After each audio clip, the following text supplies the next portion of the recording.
ส่วนเล่าเด้อมือแรงเนาะเล่าเด้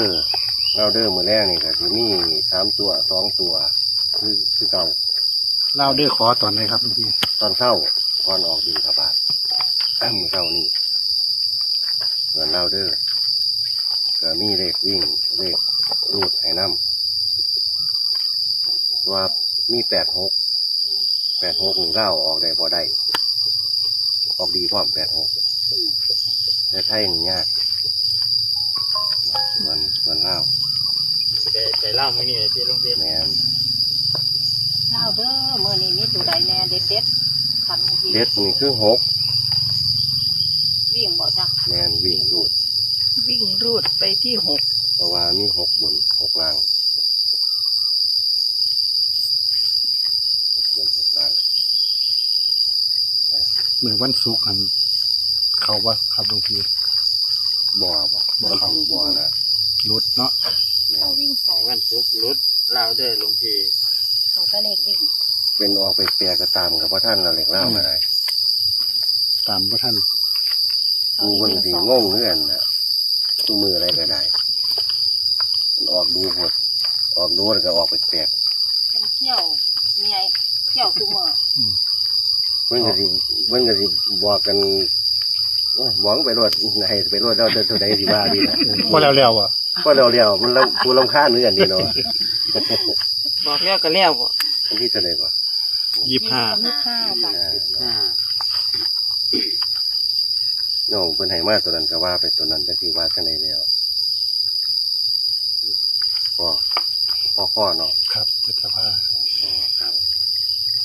สับสนเนี่ยเล่าคนไทย ฝนตกคือเหี่ยวอีหยังแหม เงี้ย เหี่ยว แม่ แม่ ง งบ่ เหี่ยวแม่งมันห่วงอยู่นี่น่ะแม่งมันห่วงเลยคุณน่ะแล้วย้อนญาติเลยเนี่ย เล่าเด้อพี่น้องเล่าเด้อมาแล้วพี่น้องอย่าก็ไปใช้ในไร่สดกลับมาสักก่อน ว่าแม่นได้ตัวเลขให้เหล่านี้ติ ใส่แล้วเด้ออย่ายืม รอเล่า ลังทำให้อีก ยาวๆตามลาว เนาะ เบิ่งให้แน่มือมันสิถือกับเบิ่ง ยุ่งแห่งกัด งั้นมันก็มาถ้าว่าแม่หลังออกที่บ่เบิ่ง แม่น เบิ่งดอกกับปัดทิ่ม ใช่เราคิ้วอยู่นี่มันบวกัดพระเนาะกัดไปงง การบหลวงพี่ กัดถ้าเบิ่งเด้อให้76 79สิมาบ่ย่ำบ่ให้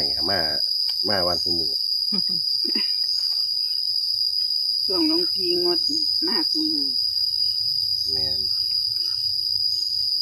ยานจะเป็นคำเบาลงพีแล้วแต่มันสิออก